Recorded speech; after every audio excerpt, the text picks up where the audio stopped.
स्वागत है आप लोगों का हमारी दूसरी वीडियो में। ये हमारा जो चैप्टर है फंडामेंटल यूनिट ऑफ लाइफ, उसका सेकंड पार्ट है। आई होप आपने पहला पार्ट ज़रूर देखा होगा। इस वीडियो से शुरू करने से पहले आप हमारी वीडियो को लाइक और शेयर करें और हमारे चैनल को ज़रूर सब्सक्राइब करें।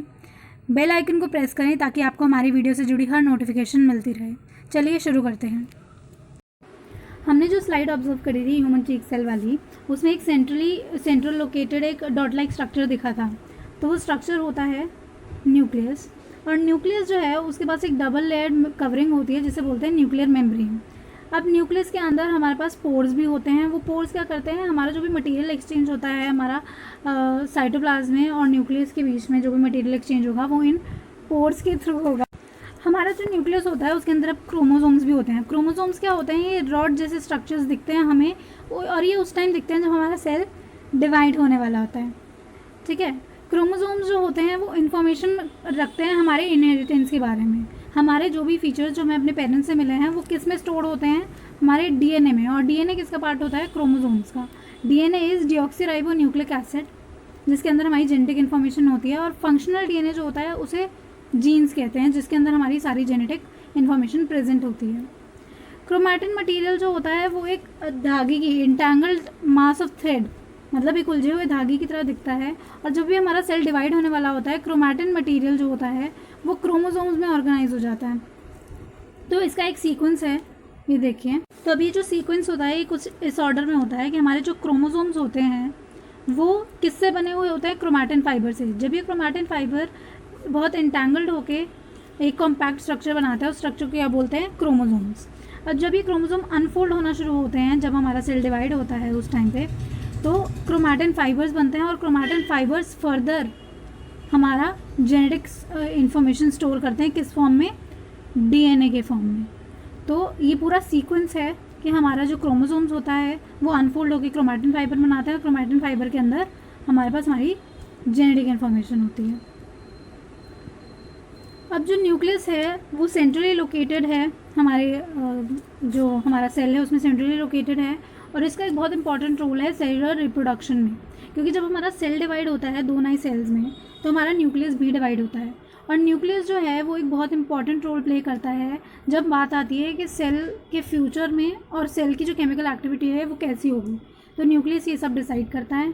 अब कुछ ऐसे ऑर्गेनिजम्स होते हैं जैसे बैक्टीरिया है, उसमें हमारी जो न्यूक्लियर मेम्ब्रेन होती है वो इतनी अच्छी नहीं होती है, या फिर कईयों में तो होती ही नहीं है। तो ऐसे ऑर्गेनिजम्स को हम क्या बोलते हैं, जिनके पास न्यूक्लियर मेम्ब्रेन नहीं होती, उन्हें कहते हैं प्रोकैरियोट्स। प्रो मतलब प्रिमिटिव या फिर प्राइमरी, और कैरियोट मतलब कैरियोन या फिर न्यूक्लियस। तो प्रोकैरियोट्स मतलब प्रिमिटिव न्यूक्लियस, जिनके पास न्यूक्लियर मेम्ब्रेन ना हो। ये और दूसरे कुछ ऐसे भी सेल्स होते हैं जिनके पास न्यूक्लियर मेम्ब्रेन प्रेजेंट होती है, जिन्हें हम बोलते हैं यूकैरियोट्स। ठीक है, अब देखते हैं इनका एक बेसिक डिफरेंस, स्ट्रक्चरल डिफरेंस। तो अब ये है हमारा यूकैरियोटिक सेल। अब यूकैरियोटिक सेल में क्या होता है, हमारे पास सारे सेल ऑर्गेनल्स होते हैं। हमने ये पढ़ा था ना, ये हमारे जितने भी सेल होते हैं, जो भी सेल के अंदर जो बेसिक कंपोनेंट्स होते हैं उन्हें क्या बोलते हैं, सेल ऑर्गेनल्स। तो ये सारे सेल ऑर्गेनल्स यूकैरियोट्स में प्रेजेंट होते हैं। पर जो प्रोकैरियोट्स होते हैं ये सारे सेल ऑर्गेनल्स ये लैक करते हैं, और इनके पास न्यूक्लियर मेम्ब्रेन भी नहीं होती, इसलिए इनके न्यूक्लियस को हम क्या बोलते हैं, न्यूक्लियोइड। ठीक है, तो इसके हम न्यूक्लियस को क्या बोलते हैं, न्यूक्लियोइड। जो स्कैटर्ड न्यूक्लियस होता है उसको न्यूक्लियोइड बोलते हैं। और जो हमारा प्रोकैरियोटिक सेल होता है उसमें सेल ऑर्गेनल्स भी नहीं होते, तो इसके जो फंक्शंस होते हैं वो कौन परफॉर्म करता है, वो परफॉर्म करता है साइटोप्लाज्म। ठीक है, क्लोरोफिल जो होती है फोटोसिंथेटिक प्रोकैरियोटिक बैक्टीरिया में, वो एसोसिएटेड होती है मेम्ब्रेनस वेसिकल से। बैग लाइक स्ट्रक्चर्स होते हैं पर प्लास्टिड्स नहीं, क्योंकि इनमें नहीं होते, इस वजह से वो मेम्ब्रेनस वेसिकल से लिंक्ड होती है। आगे ये आपको स्ट्रक्चर दिया हुआ है एक प्रोकैरियोटिक सेल का, जो आपको नीचे दिखाया था। ये इसकी सेल वॉल है। न्यूक्लियोइड इसका न्यूक्लियस है। न्यूक्लियोइड उसको बोलते हैं, उस न्यूक्लियस को जो कि स्कैटर होता है, जिसके आसपास एक परफेक्ट मेम्ब्रेन नहीं होती। Coming on to cytoplasm. Cytoplasm अगर हम जैसे अनियन पील की हम वो देखते हैं, फिर ह्यूमन चीक भी देखते हैं, तो बहुत सारा सेल का एक रीजन होता है जो कि एनक्लोज होता है बाय सम फ्लूइड। उस फ्लूइड को हम क्या बोलते हैं, साइटोप्लाज्म। और ये जो साइटोप्लाज्म होता है ये बहुत कम स्टेन लेता है, मतलब वो पार्ट बहुत लाइटली स्टेन्ड होता है जिसमें साइटोप्लाज्म होता है। फ्लूइड कंटेंट होता है इसके अंदर, और इसके अंदर बहुत सारे स्पेशलाइज्ड सेल ऑर्गेनल्स भी होते हैं। और हर सेल ऑर्गेनल का अपना एक फंक्शन होता है। सेल ऑर्गेनल जो होते हैं उनके पास अपनी एक मेम्ब्रेन होती है। पर प्रोकैरियोट्स में एब्सेंस होती है एक डिफाइंड न्यूक्लियर रीजन की, और मेम्ब्रेन माउंट सेल ऑर्गेनल्स भी एब्सेंट होते हैं। वहीं पे अगर हम यूकैरियोटिक की बात करें तो यूकैरियोटिक में हमारे पास न्यूक्लियर मेम्ब्रेन भी है और एक मेम्ब्रेन और हमारे पास मेम्ब्रेन माउंट ऑर्गेनल्स भी होते हैं। अब this significance of membrane can be illustrated with an example of viruses. और वायरसेस में हम जो मेम्ब्रेन की बात कर रहे हैं इतनी देर से, तो मेम्ब्रेन जो है उसकी इंपॉर्टेंस हम वायरस के एग्जांपल से समझ सकते हैं। तो वायरस जो होते हैं वो लैक करते हैं कोई भी मेम्ब्रेन, मतलब कि जब तक वो किसी एक लिविंग बॉडी के ऊपर ना चले जाएं वो डेड कंसिडर्ड किए जाते हैं। They do not show characteristics of life, they do not respond to stimuli, they do not grow, they do not reproduce. तो जब तक वो लिविंग बॉडी के ऊपर अपने आप को सेटअप नहीं करते, अपनी उसकी मशीनरी यूज़ नहीं करते और मल्टीप्लाई नहीं करते, तब तक वो मल्टीप्लाई नहीं कर पाएंगे, तब तक वो आगे ही नहीं जा पाएंगे, उनकी जनरेशन ही नहीं ग्रो होगी आगे, वो पॉलीफरेट ही नहीं करेंगे। तो इस वजह से एक मेम्ब्रेन का इम्पोर्टेंस बहुत ज़रूरी है। तब यहाँ पे हमें पहले ही पेज पे यहाँ पे एक क्वेश्चन दिया हुआ है कि हमें जो डिफरेंसेस हैं प्रोकैरियोटिक और यूकैरियोटिक में वो हमें इस टेबल में फिल करना है जहाँ पे भी जगह ब्लैंक है। तो साइज़ जो प्रोकैरियोटिक का होता है वो होता है 10⁻⁻⁶ मीटर या फिर 1 माइक्रोमीटर, और यूकैरियोटिक का जो होता है वो 5 to 100 माइक्रोमीटर होता है। अब न्यूक्लियर रीजन की बात करें तो प्रोकैरियोटिक जो होते हैं, प्रो मतलब प्रिमिटिव और कैरियोट मतलब न्यूक्लियस। तो प्रिमिटिव न्यूक्लियस होता है इसलिए कोई न्यूक्लियर मेम्ब्रेन नहीं होती, उसे हम और क्या बोलते हैं, न्यूक्लियोइड। ये हमने आपको पिछले वीडियो में बताया था, ठीक है।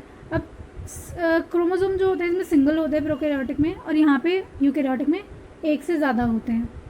अब membrane bound cell organelles prokaryotes में एब्सेंट होते हैं, वहीं यूकैरियोट्स में ये प्रेजेंट होते हैं। तो चलिए अब आगे बढ़ते हैं सेल ऑर्गेनल्स पे। हम हमारा जो सेल है, हमें पता है कि हमारे सेल में कुछ ऐसे पार्ट्स होते हैं जिन्हें हम सेल ऑर्गेनल्स बोलते हैं, और हमारा जो सेल होता है वो सेल ऑर्गेनल्स से बना होता है, ठीक है। अब हर जो सेल होता है उसके पास एक मेम्ब्रेन होती है जो कि उसके कंटेंट को सेपरेट रखती है एक्सटर्नल एनवायरनमेंट से। और बहुत लार्ज और कॉम्प्लेक्स सेल्स में क्या होता है कि जो मल्टी सेल्युलर होते हैं उनमें डिवीजन ऑफ लेबर भी होता है, और जो यूनिसेलुलर होते हैं उनमें भी डिवीजन ऑफ लेबर होता है। किस वे में, सेल ऑर्गेनल्स की वे में, ठीक है। अब एक और इसमें पॉइंट आ जाता है कि हमारे जो सेल ऑर्गेनल्स हैं वो क्या क्या होते हैं। तो देखिए अब इसके कुछ इंपॉर्टेंट सेल ऑर्गेनल्स हैं, that is endoplasmic reticulum, Golgi apparatus, lysosomes, mitochondria, plastids and vacuoles. ये बहुत इंपॉर्टेंट हमारे सेल ऑर्गेनल्स हैं जो हम आगे पढ़ने वाले हैं। तो चलिए ईआर से शुरू करते हैं, ईआर या फिर एंडोप्लाज्मिक रेटिकुलम।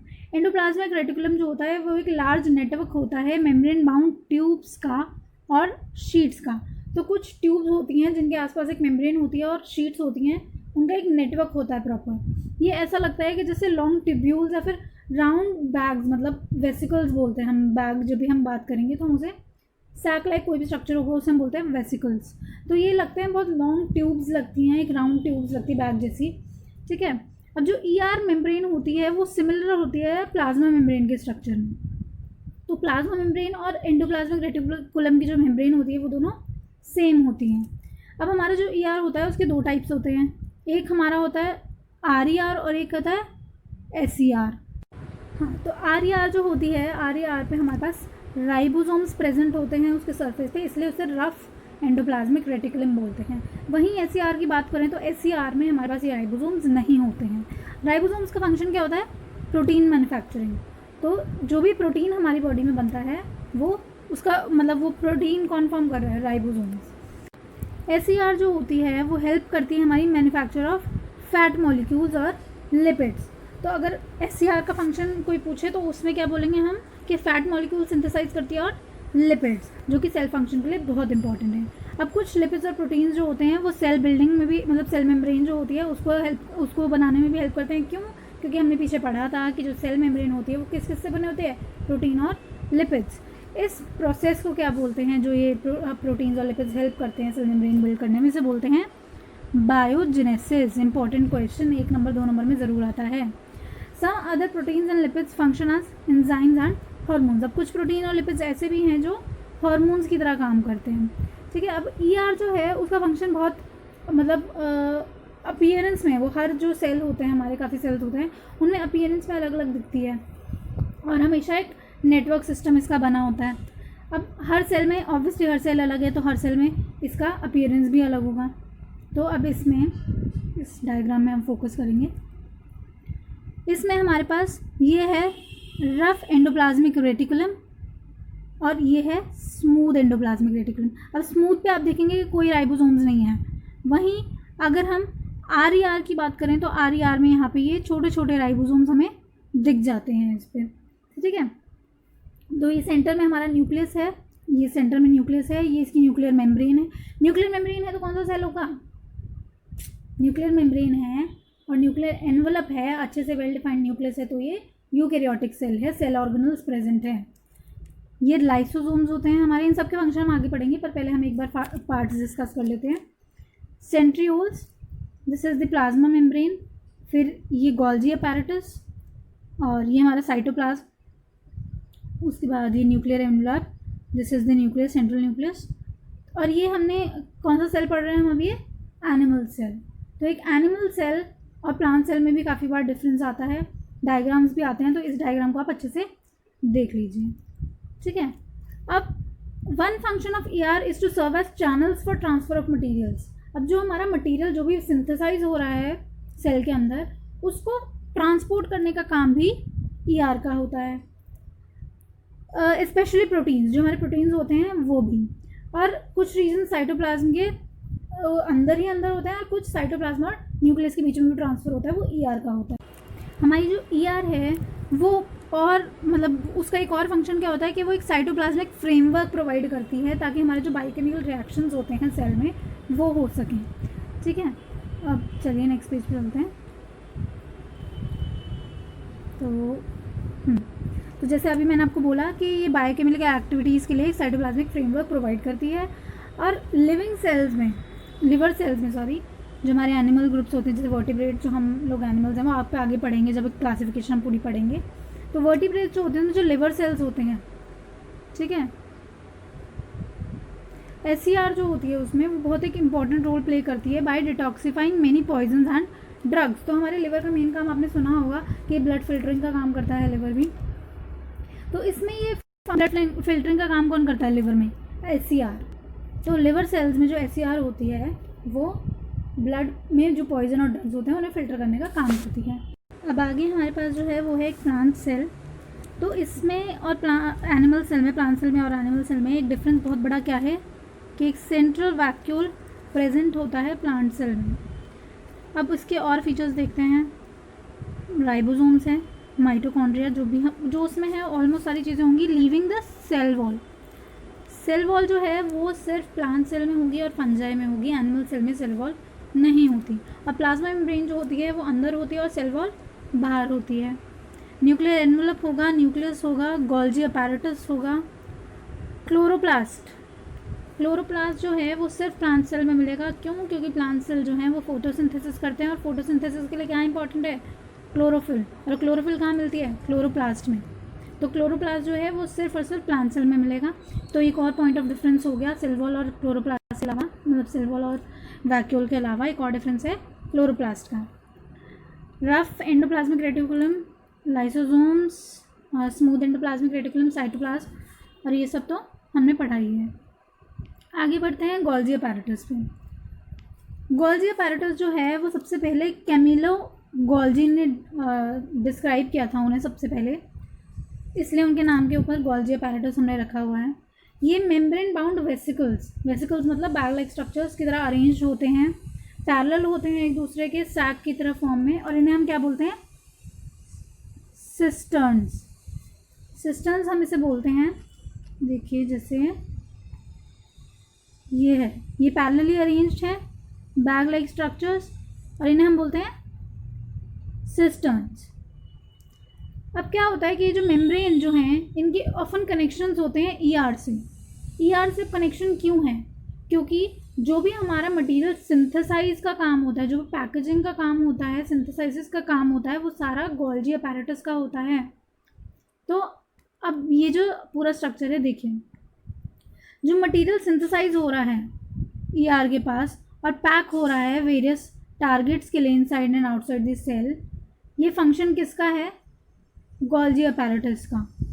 अब क्या हो रहा है, इसके फंक्शन जो है वो क्या होता है? स्टोरेज होता है, मॉडिफिकेशन और पैकेजिंग होता है इन वेसिकल्स। अब ये जो गोल्जी है उसका फंक्शन क्या हो रहा है कि जो भी प्रोडक्ट जो बन रहा है उसे ये पैक कर रहा है, और ईआर का काम क्या था? ट्रांसफ़र का। तो अब ये दोनों इसलिए लोकेटेड होते हैं क्योंकि जो भी सामान पैक हुआ है उसे ट्रांसफ़र करने का काम ईआर का है, तो इसलिए ये दोनों आपस में लोकेटेड होते हैं। कुछ केसेस में होता क्या है कि जो हमारी कॉम्प्लेक्स शुगर्स होती हैं वो सिंपल शुगर की भी बनी हो सकती हैं गोल्जी अपैरेटस में। और गोल्जी अपैरेटस जो होता है वो लाइसोसोम्स फॉर्मेशन के लिए बहुत, मतलब उसमें भी मतलब लाइसोसोम्स जो हैं, जो एक और सेल ऑर्गेनल है हमारी बॉडी में, जो हमारे सेल में एक और ऑर्गेनल है, वो कौन बना रहा है? गोल्जी अपैरेटस खुद। तो एक ऑर्गेनल जो है वो दूसरे ऑर्गेनल से ही जनरेट हो रहा है। अब थोड़ा सा यहाँ पे कैमिलो गोल्जी के बारे में थोड़ी सी इन्फॉर्मेशन दी हुई है। वैसे इसमें से ऐसा कुछ खास आता नहीं है, आपको मेन साइंटिस्ट का ही नाम पूछेंगे। स्टिल आपको एक ब्रीफ इंट्रो दे देते हैं। ये पैदा हुए थे 1843 में। इन्होंने मेडिसिन पढ़ा पाविया यूनिवर्सिटी में। उसके बाद वो ग्रेजुएट हुए 1865 में और उन्होंने अपना काम शुरू किया पाविया में at the hospital of Saint Matteo. उस टाइम पे उनकी जो इन्वेस्टिगेशंस थी वो सारी कंसर्न थी नर्वस सिस्टम से, ह्यूमन नर्वस सिस्टम। और 1872 में इन्होंने चीफ मेडिकल ऑफिसर की पोस्ट एक्सेप्ट कर ली। उन्होंने अपना काम जो था, जो अपनी फर्स्ट वो थी इन्वेस्टिगेशन, वो उन्होंने स्टार्ट की थी नर्वस सिस्टम में, ठीक है। और वो भी कहाँ पे? एक हॉस्पिटल की किचन में, जिसे उन्होंने लैबोरेटरी में कन्वर्ट कर दिया। पर उनका जो एक बहुत इम्पॉर्टेंट जो उनकी एक इन्वेस्टिगेशन थी वो ये था कि उन्होंने एक मेथड निकाला स्टेनिंग का, सेल्स को, मतलब एक इंडिविजुअल सेल को स्टेन करने का एक मेथड निकाला। और इस मेथड को इन्होंने क्या बोला? Black reaction. इस मेथड को इन्होंने नाम दिया ब्लैक रिएक्शन। अब ये मेथड जो होता है ये क्या करता है कि एक सिल्वर नाइट्रेट का एक बहुत वीक सोल्यूशन होता है सिल्वर नाइट्रेट का, जो कि ट्रेस करने में हेल्प करता है। और बहुत डेलिकेट रेमिफिकेशंस होती हैं इसमें सेल की, ठीक है, उनको ये आइडेंटिफाई करने में हेल्प करता है। उनकी पूरी लाइफ में उन्होंने काम कंटिन्यू करा इस लाइन में और अपनी टेक्निक्स जो थी उनको इम्प्रूव किया। उन्हें हाईएस्ट ऑनर मिला an award of recognition for his work. उन्होंने नोबेल प्राइज़ शेयर किया था Santiago Ramon Cajal from their work on the structure of the nervous system. तो उन्हें नोबेल प्राइज़ भी मिला था 1906 में। ये इतनी इंपॉर्टेंस की चीज़ें नहीं है क्योंकि हम यहाँ पे हिस्ट्री नहीं पढ़ रहे हैं। आगे बढ़ते हैं लाइसोसोम्स पे। लाइसोसोम्स एक तरह का वेस्ट डिस्पोजल सिस्टम होता है सेल का। तो अगर जो भी वेस्ट जनरेट हो रहा है सेल में उसे डिस्पोज ऑफ भी करना ज़रूरी है, तो वो काम किसका होता है? लाइसोसोम्स का। अब ये क्या करते हैं? सेल को क्लीन करते हैं by digesting any foreign material जो कि सेल के यूज़ का नहीं है, या फिर कोई भी सेल ऑर्गेनल जो ख़राब हो गया है उसे भी डाइजेस्ट कर लेते हैं। अब कोई भी फॉरेन मटेरियल जो एंटर कर रहा है सेल में, जैसे कोई भी बैक्टीरिया है या फूड है, ठीक है, और पुराने ऑर्गेनल्स भी जो कि सेल में हैं, वो सारे लाइसोसोम्स में चले जाते हैं और वहाँ पे ये ब्रेक हो जाते हैं छोटे छोटे पीसेस में। लाइसोसोम्स जो है वो उसके पास इतने डाइजेस्टिव एंजाइम्स होते हैं, पावरफुल डाइजेस्टिव एंजाइम्स होते हैं कि वो सारा ऑर्गेनिक मटेरियल जितना भी सेल में प्रेजेंट होता है वो उसे डाइजेस्ट करने के केपेबल होता है। जैसे मान लो कोई डिस्टर्बेंस हो गई है हमारे सेल मेटाबॉलिज्म में और हमारा सेल अच्छे से वर्क नहीं कर रहा है, वो डिस्ट्रॉय हो गया है किसी भी रीज़न की वजह से, किसी भी केमिकल या फिजिकल रीज़न की वजह से, तो लाइसोसोम जो होता है वो खुद बर्स्ट कर जाता है और उसके जो एंजाइम्स होते हैं, डाइजेस्टिव एंजाइम्स, वो रिलीज़ हो जाते हैं और वो सेल को ही डाइजेस्ट कर जाते हैं। इसलिए लाइसोसोम्स को हम और क्या बोलते हैं? सुसाइडल बैग्स या फिर suicide bags of this cell. और स्ट्रक्चरली जो लाइसोसोम्स होते हैं वो मेम्ब्रेन माउंट सैक्स होते हैं जिनके अंदर डाइजेस्टिव एंजाइम्स होते हैं, और वो एंजाइम्स जो हैं वो किस में बनते हैं? RER में। तो वेरी इंपॉर्टेंट पॉइंट यहाँ पे कि लाइसोसोम्स को हम और क्या बोलते हैं? Suicidal bags. और ये एंजाइम्स जो इसके होते हैं ये कहाँ बनते हैं? RER में। माइटोकॉन्ड्रिया जो होता है वो सेल का पावर हाउस होता है, और जो भी एक्टिविटी, जो भी केमिकल एक्टिविटी है उसके लिए जो भी एनर्जी चाहिए वो सेल को किससे मिलती है? माइटोकॉन्ड्रिया से, ठीक है। और माइटोकॉन्ड्रिया एनर्जी किस फॉर्म में प्रोवाइड कर रहा है? ATP फॉर्म में। ATP मतलब एडिनोसिन ट्राइफॉस्फेट मॉलिक्यूल्स। अब ATP जो है वो एनर्जी करेंसी होती है सेल की। ये मतलब जो भी एनर्जी जो हमारे सेल में है वो किस फॉर्म में? ATP। और ATP हमारी एनर्जी करेंसी होती है। अब जो बॉडी होती है वो सेल बॉडी जो होती है वो यूज़ करती है एनर्जी जो कि ATP की फॉर्म में स्टोर होती है, ठीक है। अब माइटोकॉन्ड्रिया जो होते हैं उसकी 2 मेम्ब्रेन कवरिंग्स होती हैं। तो अब कोई आपसे पूछे कि ऐसा कौन सा ऑर्गेनल है जिसमें डबल मेम्ब्रेन है, वो कौन सा है? माइटोकॉन्ड्रिया। आउटर मेम्ब्रेन जो होती है वो बहुत पोरस होती है, बहुत पोर्स होते हैं उसमें, और पर जो इनर मेम्ब्रेन होती है वो बहुत डीपली फोल्डेड होती है। These folds create a large surface area for ATP generating chemical reactions. तो इन दोनों के बीच में जो भी जगह है वो किस लिए यूज़ होती है? एटीपी सिंथेसाइज करने के लिए। जो भी केमिकल रिएक्शन होते हैं वो उस जगह पे यूज़ होती है, ठीक है। अब जो हमारे माइटोकॉन्ड्रिया होते हैं वो स्ट्रेंज ऑर्गेनल्स होते हैं। क्यों? क्योंकि उनके पास अपना एक खुद का डीएनए और राइबोसोम्स होता है। तो एक माइटोकॉन्ड्रिया जो है वो खुद में ही एक सेल है, कह सकते हैं ये। क्यों? क्योंकि उसके अंदर अपना एक डीएनए है और अपना एक राइबोसोम्स ही है, और क्योंकि राइबोसोम्स है तो वो अपने प्रोटीन भी बना सकते हैं। तो इसलिए एक माइटोकॉन्ड्रिया को एक सेकेंड सेल कह सकते हैं। आते हैं आगे प्लास्टिड्स पे। प्लास्टिड जो होते हैं वो सिर्फ प्लांट सेल में आपको मिलेंगे, ठीक है। दो टाइप के प्लास्टिड होते हैं, क्रोमोप्लास्ट और ल्यूकोप्लास्ट। क्रोमोप्लास्ट जो होते हैं वो कलर्ड प्लास्टिड होते हैं, ल्यूकोप्लास्ट जो होते हैं हमारे वाइट प्लास्टिड या फिर कलरलेस प्लास्टिड होते हैं। प्लास्टिड जो होते हैं उनके अंदर पिगमेंट होती है क्लोरोफिल। अब क्लोरोफिल है तो आप समझ ही गए होंगे क्यों ये प्लांट सेल में ही मिलते हैं, ठीक है। और इसे हम क्या बोलते हैं? क्लोरोप्लास्ट भी बोलते हैं प्लास्टिड्स को। क्लोरोप्लास्ट जो होते हैं वो इंपॉर्टेंट होती है फोटोसिंथेसिस के लिए। क्यों? क्योंकि उनके अंदर क्लोरोफिल होता है। इसके अंदर येलो और ऑरेंज पिगमेंट्स भी होते हैं क्लोरोफिल के अलावा। ल्यूकोप्लास्ट की अगर बात करें तो ल्यूकोप्लास्ट जो होते हैं वो प्राइमरी ऑर्गेनल्स होते हैं in which material such as starch, oil, proteins, granules are stored. तो ल्यूकोप्लास्ट जो होते हैं वो स्टोरेज का काम करते हैं। अब इंटरनल ऑर्गेनाइजेशन जो होती है प्लास्टिड की वो बहुत सारी मेम्ब्रेन्स से बनी होती है। उसमें क्या क्या होता है? उसमें पूरा जो इंटरनल ऑर्गेनाइजेशन होता है उसमें होता है कि बहुत सारी मेम्ब्रेन लेयर्स होती हैं जो कि एक मटेरियल में एम्बेडेड होती हैं, जैसे हम बोलते हैं स्ट्रोमा। हमारी जो प्लास्टिड्स होती हैं वो भी सिमिलर होती हैं माइटोकॉन्ड्रिया की तरह, और माइटोकॉन्ड्रिया की तरह ही उसके पास भी अपना एक डीएनए और राइबोसोम्स होते हैं। तो प्लास्टिड्स और माइटोकॉन्ड्रिया दो ऐसे स्ट्रक्चर्स हैं जिनके पास अपना एक डीएनए और अपने राइबोसोम्स प्रेजेंट हैं। आते हैं वैक्यूल्स। वैक्यूल्स जो होते हैं वो स्टोरेज सैक होते हैं सेल के लिए, लिक्विड और सॉलिड कंटेंट स्टोर करते हैं, ठीक है। बहुत स्मॉल साइज होते हैं एनिमल सेल में, पर वहीं प्लांट सेल में एक सेंट्रली लोकेटेड लार्ज वैक्यूल होता है। सेंट्रल वैक्यूल जो होता है प्लांट सेल का, it can occupy up to 50 to 90% of the cell volume.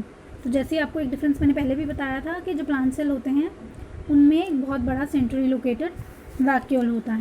Plant cell में जो सेल वैक्यूल होते हैं वो सेल सैप से फिल्ड होते हैं और वो सेल को रिजिडिटी प्रोवाइड करते हैं, सेल को टफ बनाते हैं। उसमें हमारे जो वैक्यूल होते हैं उसमें कुछ ऐसे सब्सटेंसेस होते हैं जो कि बहुत इंपॉर्टेंट होते हैं, जैसे कि हमारे अमाइनो एसिड्स, शुगर्स और कुछ ऑर्गेनिक एसिड्स और कुछ प्रोटीन्स भी। तो ये सारे कहाँ स्टोर्ड होते हैं? प्लांट सेल में, वैक्यूल में। अब एक सिंगल सेल है जैसे अमीबा है तो फूड वैक्यूल जो है उसमें वो ज़्यादातर खाने का आइटम रखेगा, ठीक है। और कुछ यूनिसेलुलर ऑर्गेनिजम्स होते हैं जिनमें स्पेशलाइज्ड वैक्यूल्स भी होते हैं जो इंपॉर्टेंट रोल प्ले करते हैं हमारा एक्सेस पानी वगैरह निकालने के लिए और वेस्ट निकालने के लिए, ठीक है। अब कुछ क्वेश्चन पे आ जाते हैं। Can you name the 2 organelles we have studied that contain their own genetic material? Plastids and mitochondria. अपना डीएनए है, अपना ही राइबोसोम्स है। राइबोसोम्स है तो प्रोटीन भी बन जाएंगे। Second, if the organization of a cell is destroyed due to some physical or chemical influence, what will happen? अब सेल का जो फिजिकल और केमिकल इन्फ्लुएंस है वो मतलब ख़राब हो गया, सेल डिस्ट्रॉय हो चुका है एक तरीके से। तो अब जो सेल जो है उसको क्या होगा? ये हमने पढ़ा था कि अगर लाइसोसोम जो है उसको हम सुसाइडल बैग्स बोलते हैं। तो अगर सेल में कोई भी फिजिकल वो और केमिकल चेंज आता है जिसकी वजह से सेल ख़राब होने लगे तो लाइसोसोम खुद ही सेल को डाइजेस्ट कर जाता है, वो अपने डाइजेस्टिव जूसेस रिलीज़ कर देता है और सेल ख़त्म हो जाता है। सेम इसका भी यही आंसर है कि हमारे लाइसोसोम जो हैं वो सुसाइडल बैग्स ही होते हैं। क्यों? क्योंकि अगर सेल अगर हमारा डिस्ट्रॉय होता है किसी भी फिजिकल केमिकल चेंज की वजह से तो हमारा जो लाइसोसोम्स है वो अपने डाइजेस्टिव जूसेस रिलीज़ कर देता है और पूरा सेल डाइजेस्ट कर लेता है। Where are protein synthesized inside the cell? Ribosomes में सिंथेसाइज होंगे, ऑब्वियसली बात है। और राइबोसोम्स जो हैं वो कहाँ पे मिलते हैं? RER पे मिलते हैं और ऐसे भी सेल में मिल जाते हैं। राइबोसोम्स हमारे प्लास्टिड और माइटोकॉन्ड्रिया दोनों में मिलते हैं, ठीक है। अब each cell thus acquires structure and ability to function because of the organisation. तो जो भी उसके मेम्ब्रेन्स और ऑर्गेनल्स की जो भी ऑर्गेनाइजेशन है उससे उस सेल का बेसिक फंक्शन डिफाइन होता है। हमारा सेल जो है इसलिए वो हमारा बेसिक स्ट्रक्चर और ऑर्गेनाइजेशन है, और सेल जो है वो परफॉर्म करता है हमारे basic functions like respiration, obtaining nutrition, clearing of waste material and forming new proteins। तो इसलिए सेल जो है वो हमारा फंडामेंटल और स्ट्रक्चरल यूनिट है लाइफ का, इसलिए वो हमारे सेल का, इसलिए वो हमारी बॉडी का एक बेसिक फंक्शनल यूनिट भी है। तो चलिए यहाँ पे हमारा चैप्टर ख़त्म हो गया है। इसके क्वेश्चंस जो हैं वो आप लोग डिस्कस कर सकते हैं अपने टीचर्स से भी, और अगर कोई भी डाउट हो तो आप हमें कमेंट बॉक्स में बता सकते हैं, हम आपके क्वेश्चंस का ज़रूर आंसर करेंगे। एंड में हमारी नेक्स्ट वीडियो के लिए आप लोग हमारे साथ बने रहिए, और तब तक stay happy, stay safe, stay healthy, and do like, share and comment on our video, and do subscribe to our channel and press the bell icon to get notified. Thank you.